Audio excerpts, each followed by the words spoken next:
अब हम पढ़ेंगे साइनेप्स, है ना, यानी synaptic transmission of impulse. Impulse का कैसे ट्रांसमिशन होता है। ठीक, दो तरीके की साइनेप्स होती है, एक होती है इलेक्ट्रिकल साइनेप्स और एक होती है यहाँ पे केमिकल साइनेप्स, है ना। तो मैं तुम्हें बताऊंगा कि यहाँ पे केमिकल साइनेप्स के बारे में बताऊंगा, ठीक, और ट्रांसमिशन कैसा होता है उसको बताऊंगा मैं, ठीक है। दोनों एक दूसरे से बिल्कुल ही लिंक है, एक दूसरे से, कॉन्सेप्ट अच्छे समझना। तो स्टार्ट करते हैं। तो स्टार्ट में क्या होगा, सबसे पहले होती है एक्सोन, जो हमने पीछे हम तुमने दिखाई थी, एक्सोन होती है। एक्सोन उसी के अंदर ना जो हमारी ये साइनेप्टिक नोब दी है, इसके अंदर क्या होता है ना, माइटोकॉन्ड्रिया भी होती है इसी के अंदर, और इसी के अंदर क्या होते हैं यहाँ पर साइनेप्टिक वेसिकल भी होती है, ठीक है ना। पहले साइनेप्स पढ़ लेते हैं, साइनेप्स कैसे होते हैं। जैसे कि जो उधर की होती है उसको बोलते हैं pre synaptic membrane, pre synaptic knob होगी पीछे, और नीचे की तरफ होती है पोस्ट साइनेप्टिक मेम्ब्रेन, यानी प्री साइनेप्टिक नोब बोल दो इसको, है ना। पोस्ट नीचे होती है और प्री होती है ऊपर, उनके बीच में थोड़ी जगह होती है, उस गैप को बोल देते हैं हम क्या, साइनेप्टिक क्लेफ्ट, ठीक है। तो इन तीनों को मिलाकर बनता है साइनेप्टिक साइनेप्स बनता है, ठीक है। तो जो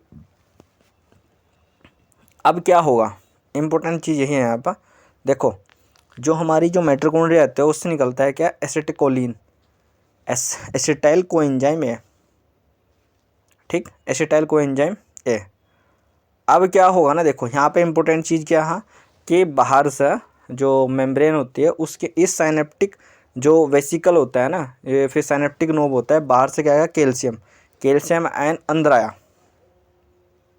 ठीक। जब कैल्शियम आयन अंदर आया ना, उसके जब साइनेप्टिक वेसिकल होगा, तो साइनेप्टिक वेसिकल्स के पास जब आया वो, तो इस साइनेप्टिक वेसिकल्स के अंदर से क्या निकलना लगेगा, ये जाएगी प्री साइनेप्टिक मेम्ब्रेन के पास में जाएगी और वहाँ से क्या रिलीज करने लगेगी, जाके जो एसिटाइलकोलिन होगा, ACH होगा, एसिटाइलकोलिन होगा, उसको क्या रिलीज करने लगी है, कौन, साइनेप्टिक वेसिकल, ठीक है ना, एसिटाइलकोलिन, ठीक।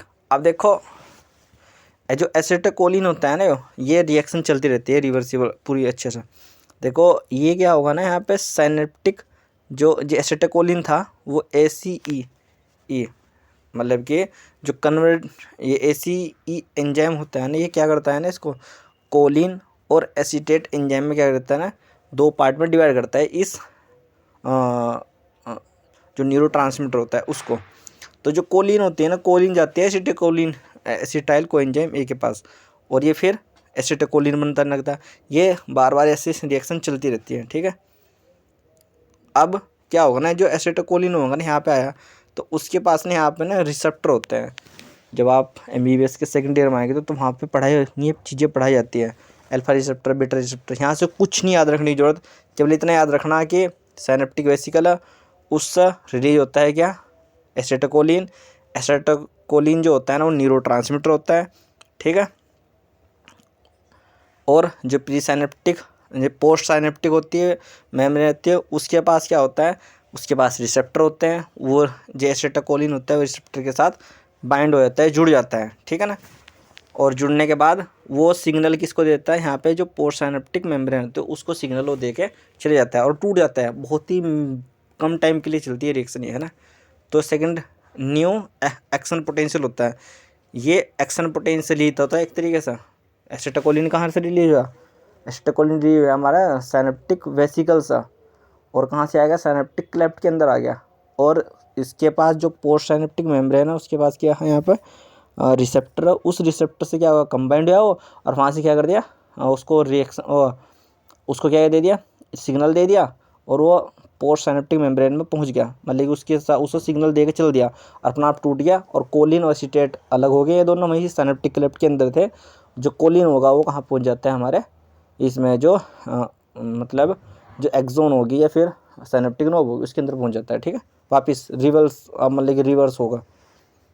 अब सेकंड जनरेशन, ये तो जब प्री साइनेप्टिक से निकलता है फर्स्ट एक्शन पोटेंशियल, पहला एक्शन पोटेंशियल क्या होता है, इस पे जो हमारी साइनेप्टिक प्री साइनेप्टिक मेम्ब्रेन होती है, वहाँ पे होता है फर्स्ट एक्शन पोटेंशियल, और सेकंड एक्शन पोटेंशियल जो होता है ना वो होता है किस में, पोस्ट साइनेप्टिक मेम्ब्रेन के अंदर होता है, ठीक है ना, वो भी सोडियम आयन की प्रेजेंस में।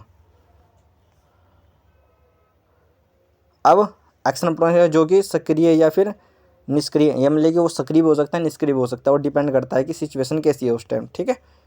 अब न्यूरोट्रांसमीटर एसिटाइलकोलिन में लिख दिया यहाँ से, और ये जो था ना अब CHE था वो एंजाइम्स था, है ना, कोलिनस्टेरेज एंजाइम बोलते हैं उसको, है ना, कोलिनस्टेरेज एंजाइम, ठीक है।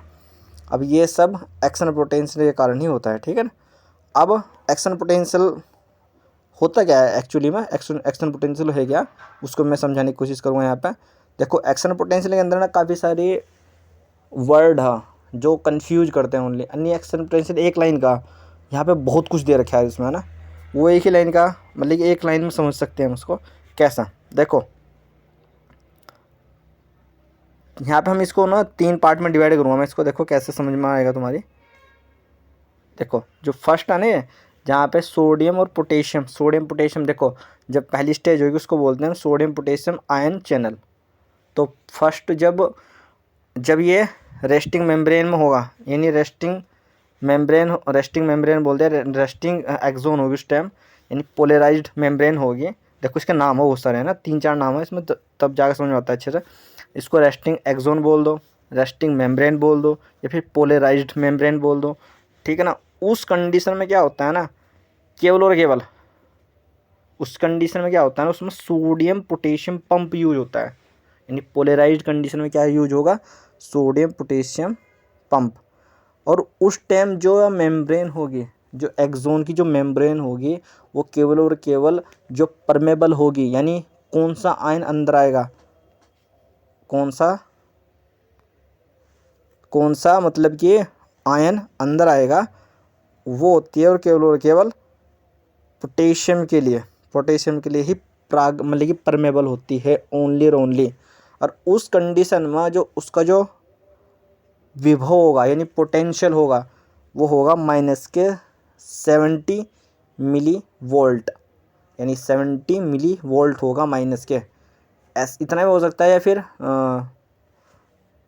इतना ही होगा, है ना, 70-75 वो भी होता है, मतलब कि 40 होता है, 45 के आसपास भी होता है ना, बस इतना ही होगा, ये स्टैंडर्ड है बिल्कुल एकदम।